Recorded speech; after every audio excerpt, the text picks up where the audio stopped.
Hello, welcome back to the Cricket Nerds. Today, all three of us are back talking about the World Cup. It's the World Cup overview once again.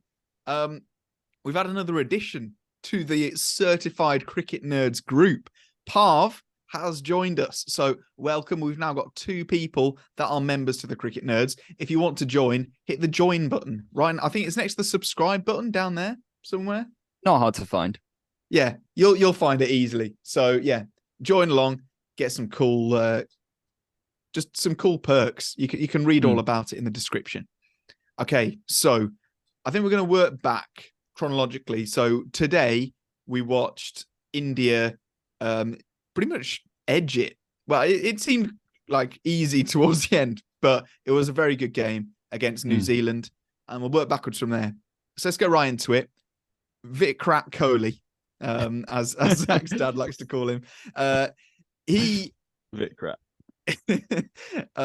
He got a very good 95, and he's in really good form. But he did the same thing that he did, and we haven't quite got to that match, obviously, but might as well talk about it now as well. Against Bangladesh, where he obviously wanted his century. The game was pretty much won. So it's like a little bit of village where he contrives the century by like hogging the strike. You know, it doesn't matter if he smacks it out to somebody right on the boundary. He's not taking the single. And some might say it's a little bit disrespectful. Some might say it's a little bit short-sighted with the net run rate. Selfish. I say it's beautiful vibes. I'm all over it. I think it epitomizes village and like playing for yourself. I'm all over it. I love it to pieces. But I do think that there will have been some people that are pretty happy that he went out on 95 after sort of hogging the strike a little bit. What were your opinions on the whole like Virat Kohli sort of hogging the strike? But obviously, it goes without saying, before you start typing away keyboard warriors, we all think that Virat Kohli's brilliant. Like one of the best, if not the best ODI batter of all time. Goodness but yeah, me. what do you think, lads? You dug yourself into a hole there, didn't you? Just trying to get around that question. But yeah, I mean, you know his class. It would have been quite funny to see from a neutral perspective if India didn't win because Kohli was mucking around with the strike at the end. However, it really was never a doubt.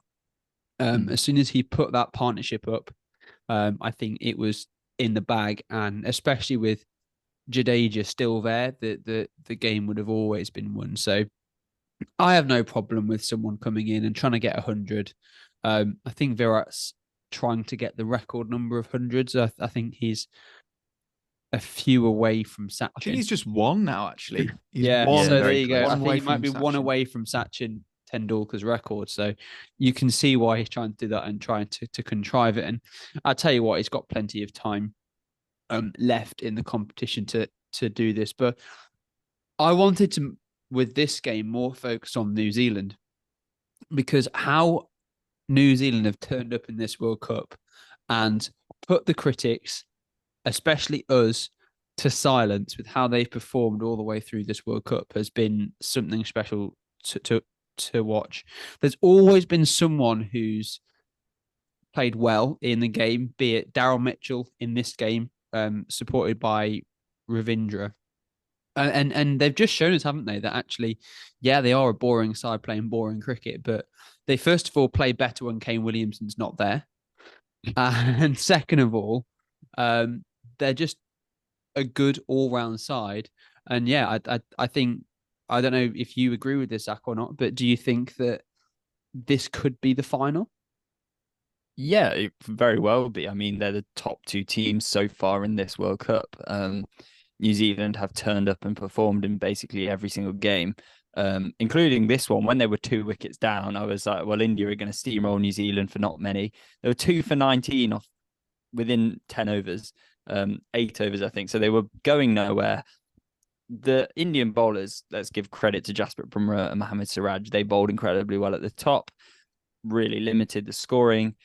But yeah, I just think the way they were able to absorb the pressure with Ravindra and Mitchell, those sorts of teams that are able to absorb the pressure and then apply it back onto the bowling team, they're the ones that are going to do well in this tournament, and New Zealand have shown that.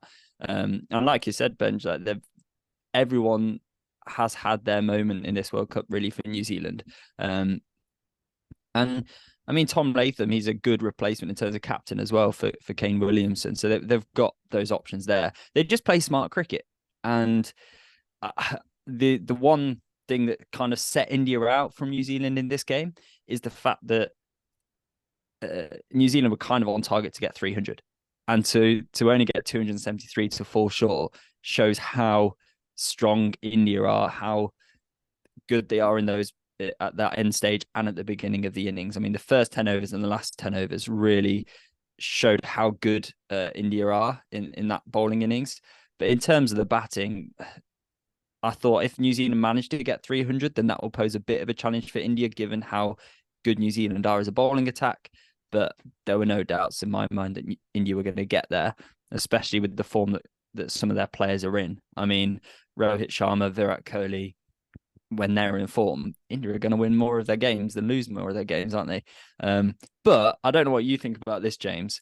And maybe this is me just being salty because England aren't doing very well. But I feel like this World Cup is all about India. I mean, the games where you get sellout crowds are when India are playing. The only games where they have fireworks at the end of the game and they have all the show is when India win. Like, it just seems like India are putting all their money towards India winning this World Cup and the hype of that. Yeah, well, I mean, I feel like it stands to reason. You know, they want to win World Cups. They are absolutely using the 12th man, being the crowd, to their advantage. And yeah, like, I mean, there definitely isn't as much of a buzz around other games as there are the India games. But I mean, we heard all about like the ticket selling issues that they had like sort of weeks and months prior. It was a bit of an organizational nightmare. I think it wasn't the smoothest show.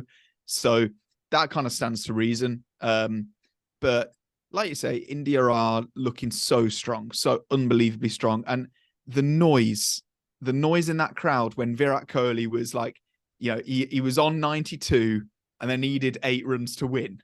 And everybody going, Kohli. It was deafening. And I'd love to be in that crowd at that time because I think as far as atmospheres go, it would have been amazing. I do think that one thing that brought the teams slightly more level was that Hardik Pandya obviously is injured. Yeah. We don't know how long he's going to be out for. Might just be that game.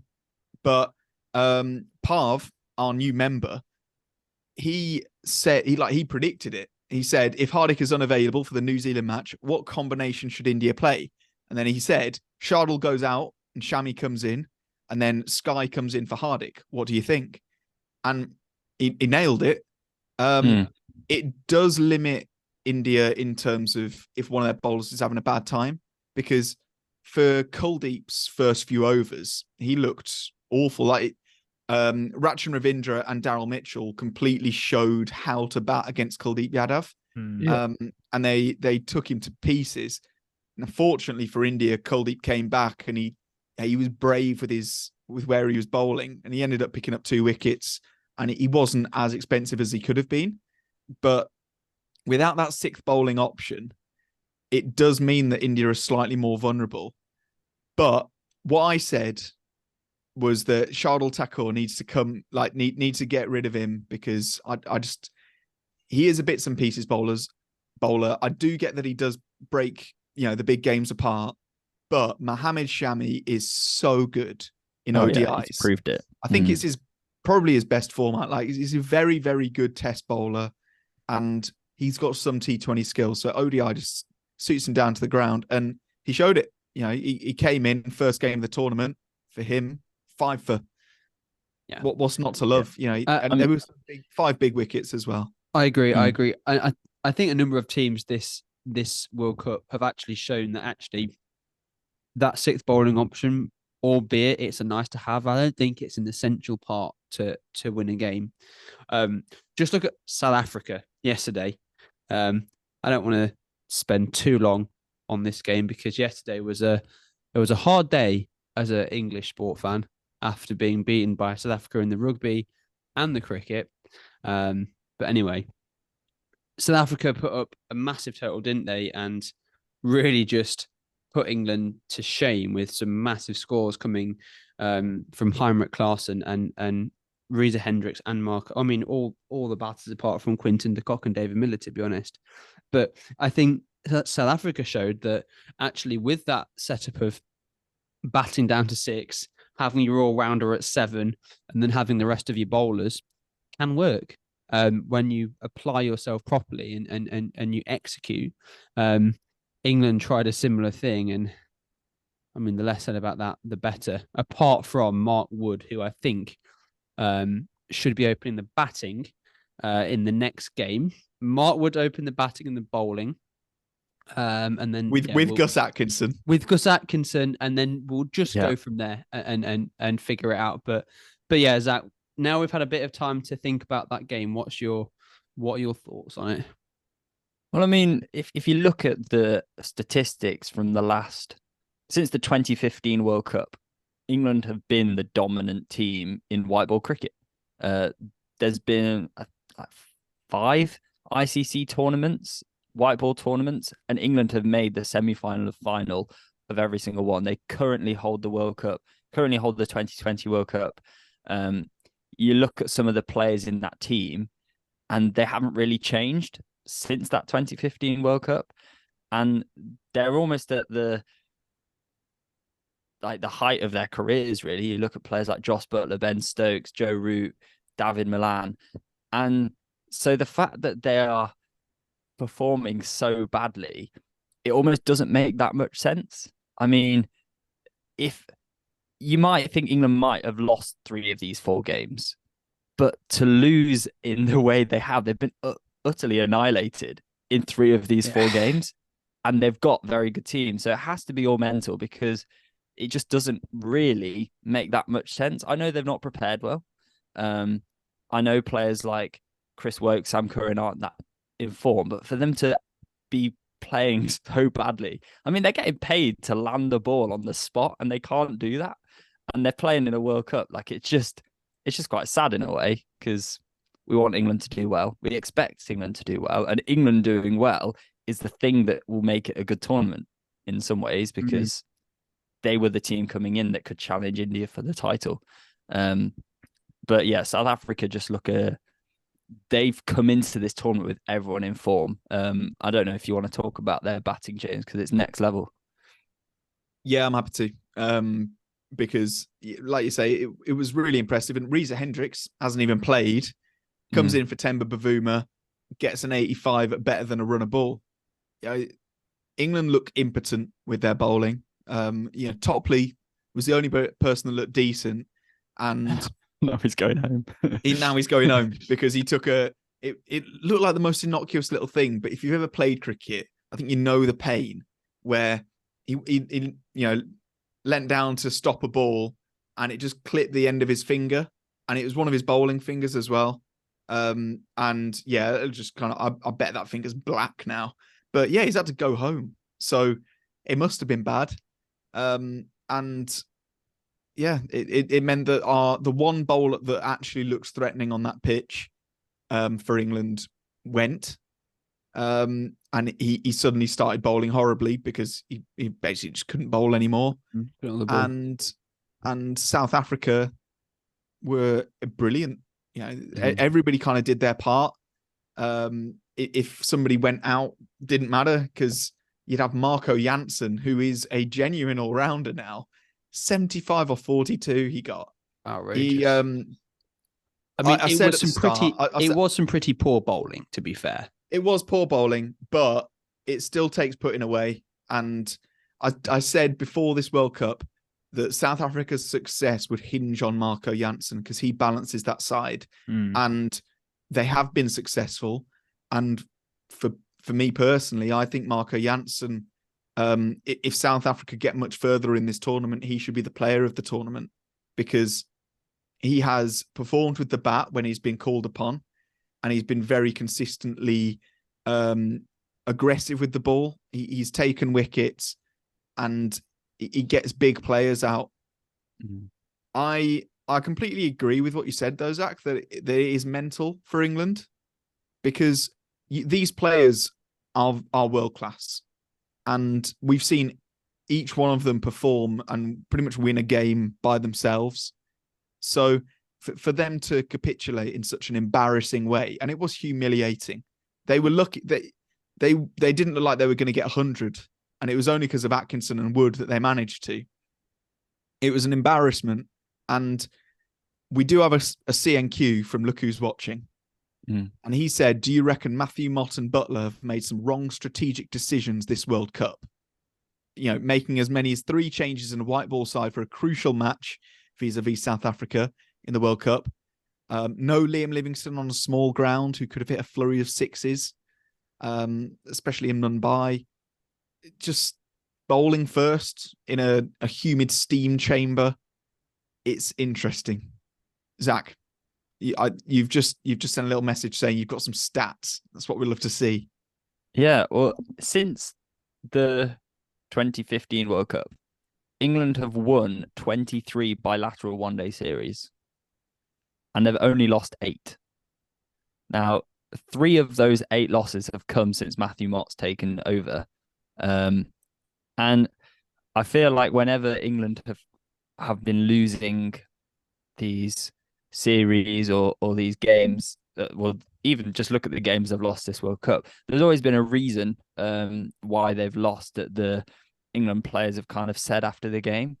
But realistically, in the games prior, in the World Cup prior, England would just find a way to battle through those conditions because they were a team that knew how to win. And I don't know, this team has kind of turned up almost forgetting how to win one-day games. And I think that's part of the problem. Shall we pull Owen Morgan out of retirement to be a specialist captain again? Because I think that actually might help. I think this is a hot take. Owen Morgan into the squad to replace Reece Topley. Owen Morgan to take the captaincy, to bat at number 8 and not bowl. But these are the ridiculous things that I don't think they make too much difference. I think that England, like players like Josh Butler, need to play like Josh Butler and start scoring some runs. There's just it's happened before with England. But I liken it to the Australian team. Like the Australian team who won the World Cup in 2007, they'd also won the 2003 World Cup and they'd won the 1999 World Cup. So for 8 years, that team, like this England team, were dominant. Like a lot of the England team, they were coming to the end of their careers, and they won that 2007 World Cup and looked imperious. And a lot of people came into this World Cup thinking England would do the same. But yeah, unfortunately, it hasn't happened, and there's still games to play. But my question is, maybe it won't be Owen Morgan who replaces Reece Topley. But who do you think could replace him? Like, because there's a few options, I guess. I've actually been thinking about this seriously now, not with my own Morgan suggestion. And I can see if he's fit, Jofra Archer. I think he's the man for the job. Jofra Archer to come back in, bowl either his left arm off spin or his absolute rockets with absolute true pace. Maybe he can come in and just turn the tide of this World Cup, and England can go on a winning streak now, win their next 5 matches on the bounce, and qualify for the semi-finals. I don't know. What do you think, James? Are you going to tell him, or am I, Zach? I'll tell him, and then you can say yours. They have already said that they're not going to bring back Jofra Archer. No, that's already been said. Sorry well, to disappoint, Ben. I'd like to see that happen. Yeah, we all would. Well, you've ruined that now. Who do you think it is, James? Yeah, sorry to rain on your parade there, Benj. I think it's probably going to be Bryden Carse. I think he's the most likely for me. He was, brought sort of blooded into this ODI side. He came across as very good. He could make some breakthroughs. He bowls a heavy ball. He's got pretty decent wheels, and he bowls it into the pitch on a hard length, which I think in India would probably do a good job, especially where there is a little bit of variable bounce every now and then. So I think he's probably the most likely to come in for Topley, but I don't think there is a magic bowler that's gonna suddenly fix all our problems. It's the problem is the bowling, but it's also the batting and it's also the fielding and everything else. There are a multitude of problems, and I don't see one player being able to fix it. Go on, Zach. Yeah, it's just a panic stage, isn't it? I mean, I also see Bryden Cast coming back in as like a more like for like replacement. Maybe they're bringing back Jason Roy. I mean, he was the one who caused England to actually make the semi-finals of the last World Cup, wasn't he? So who knows? But who he's going to replace in the 11? England just need to play better, don't Bairstow? Best. Bringing in for Bairstow, maybe. But yeah, England just need to play better, and we'll see if they can. They're playing Sri Lanka next, who managed to beat the Netherlands. Yes, it's interesting that we come into that game. I don't know how much did we learn from this game, because it looked like it was a pretty standard chase from Sri Lanka here. Yeah, but I'd say the most interesting thing is the same thing that we've learned the whole time with the Netherlands, really, that they're dogs. Like, they fight so much more than you expect them to. They got that dog in them. They got that, yeah. Like they were 91 for 6, which is exactly what we expect the Netherlands to be. You know, that was par for the course on the back of that incredible victory against South Africa. You know, they did crumble, but they from somewhere got the highest 7th wicket partnership ever in a World Cup with Engelbrecht and Van Beek. So it's great. You know, that I thought they made it a close game from what looked like it was going to be awful. And they are probably one of the most entertaining teams at the moment in this World Cup. And for that reason, they're bringing value for money. Therefore, do they make the question for, like, should we open the World Cup up for a larger amount of teams? That's potentially my conclusion from watching the Netherlands. Yeah, I mean, I just think that they look to be quite. They want to have fun, don't they? And they look like they're having fun. No one, when you come into a World Cup and no one expects you to win, then you can kind of cause a bit of havoc. I mean, the 3 talking points about this World Cup are South Africa surprising everyone and scoring lots of runs, India, who aren't looking like they're going to lose, and the Netherlands. And I enjoy watching the Netherlands play cricket. It's the games I look forward to. And in a way, I thought after they posted that score, I was like, they could actually win here again. Like, there's no reason why they can't. But Samara Wickrama, who I think I pronounced that right, he's in good form. And yeah, he just had the calm about him to kind of steer Sri Lanka through to the end. And yeah, it just proved a bit too much. But that's the thing. When you play sensible cricket, you're going to win matches, right? Against teams that aren't as good as you. And Sri Lanka on paper are a better team than the Netherlands, despite how well Netherlands have played in this tournament. Sure. But yeah, I just thought Sri Lanka played a solid game and caused England fans to worry a bit. For sure. I agree. It just looked like Sri Lanka just executed. They just did their plan and did it well and didn't mess around, which I feel like England will. James, I'm going to come to you next because I want to hear your thoughts on the Australia-Pakistan game that we saw. What have we learned from that opening stand from Warner and Marsh? We've learned that Pakistan's fielding, and this isn't really a lesson that we've learned recently, but Pakistan's fielding doesn't do them any favors.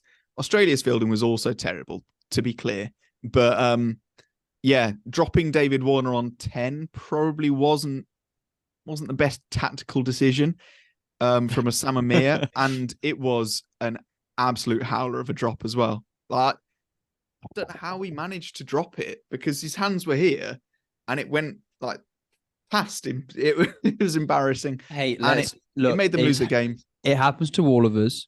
We don't need to be mean to people who drop catches through their hands onto the floor. Like, we've all been there. Yeah, but it's normally Pakistan, isn't it? I mean, they're known for doing these things, Yeah. and like David Warner, his stats against Pakistan are ridiculous. He in one-day cricket and Test cricket, he averages an obscene amount against them. He scored his triple century against Pakistan. So they obviously don't like him, and he obviously likes the Pakistan bowlers. But yeah, it's just David Warner is an interesting character because he sometimes will just pull out these performances when you write him off. And yeah, Mitchell Marsh looked incredible as well. For me with Pakistan, they almost need to bring Shadab Khan back in just for his fielding. I know they've left him out, but he came into this World Cup as their key all-rounder. And he's just been left on the sidelines, which seems a bit weird. Well, it's because he's bad with the ball at the moment, and he's not as effective. Yeah, he's not a good enough batter either. He does balance that side, but in the way that Marco Jansen balances the side for South Africa because he's playing so well. Yeah. Shadab Khan, he removes the balance from Pakistan because he isn't, and it's a shame for Pakistan because they've got all the makings of being a great team. It must be quite frustrating to be a Pakistan fan right now, and yeah, I think it's not quite as bad, as England. Obviously, like Pakistan look better than England, but the results are looking, the end result, I guess, is the same, where they're just not winning the matches where they should be winning them. And in the matches where it's 50-50, it looks more like a 90-10 matchup where they never looked in it, did they? Yeah. No, I mean, the biggest concern for Pakistan at this point for me is Babar Azam's form. I mean, he's not scored a one-day century in a while. They need him scoring big runs. And so that's the key for them. If Babar Azam starts hitting big scores, then there's a likelihood that Pakistan can easily make the semi-final. Yeah, my main take from this is Adam Zampa. That guy's looking in really good nick. He just keeps taking really key wickets, and I think he must be up there with most wickets in the tournament. Yeah, he's somewhere in that mix. I think Mitch Santner's top, but Adam Zampa again looked really good. He looked really economical and really took important wickets against the Pakistan team. So yeah, it's a worry that a lot of teams seem to be finding themselves. Like Australia are finding themselves midway through. South Africa have found themselves, whereas England just look like rabbits in headlights, and they're playing cricket at the minute. The other two matches in this game week, we touched on them earlier in the week. Well, you two touched on them earlier in the week with the India-Bangladesh game. And then there's not really much else we could learn from New Zealand versus Afghanistan. Again, New Zealand just looked comprehensive there, didn't they?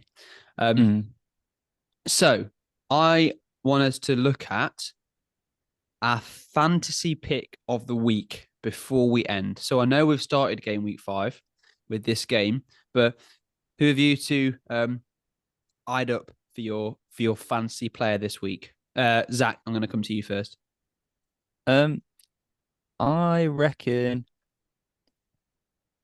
First of all, Zach, have you changed your team?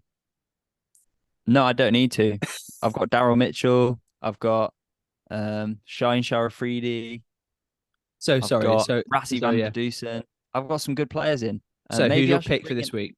Maybe I should bring in Adam Zampa. I feel like he's doing well, as you said, and Samara Wickrama for Sri Lanka. I mean, he's playing against England, so that's a guaranteed 150, right? So yeah. James, what about you?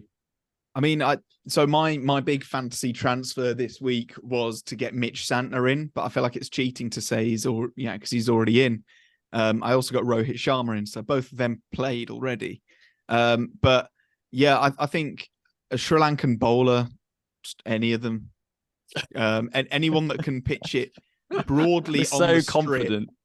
But someone that can pitch the ball broadly on the strip towards the direction of the stumps, I think could easily take a 5 for. So Yeah. I'm going to go with any Sri Lankan bowler that exists. That's my fantasy pick. Yeah. Are you, Ben? Benji's fantasy pick is Jofra Archer. Get him in your team. Yeah. Jofra yeah. Archer, best pick. Insider knowledge there. Shut up. It's Joss Butler's bluff. That's all it is. Yeah. Benji's calling Right. it. I'm not having it. No, I actually didn't make any transfers because my last week team did quite well, and I've got Kusal Mendes, who I think is going to score about 400 runs against England. I actually would bring in a Australian for this game week. They've got the Netherlands, so probably David Warner or Mitch Marsh. That would be my pick. Too late now. We're past the deadline, but if you did, good on you. League update for the fantasy. I think I'm currently in 4th place. After saying that I was in 1st last week, which was absolute fake news, but well done to Inglorious Batters, who is at the top of the leaderboard. Again, I think they've been there nearly the whole time so far. But I'm coming for you. And yeah, commiserations to. Oh, actually, Zach, you're not as bad as I thought you were. You're only in 18th, so there we go. Only in 18th. Look at that. I praise that. You're not as bad as I thought you were. Anything else we need to talk about before we sign off, James? Just make sure that you. Oh, go on, Zach. That one. Just make sure that you like and subscribe to all future podcasts. We're going to bring you so many more podcasts, and so also follow us on social media. Linktree's in the description. Become a member if you haven't already. Join the clan, and we look forward to bringing you a podcast very soon. Goodbye.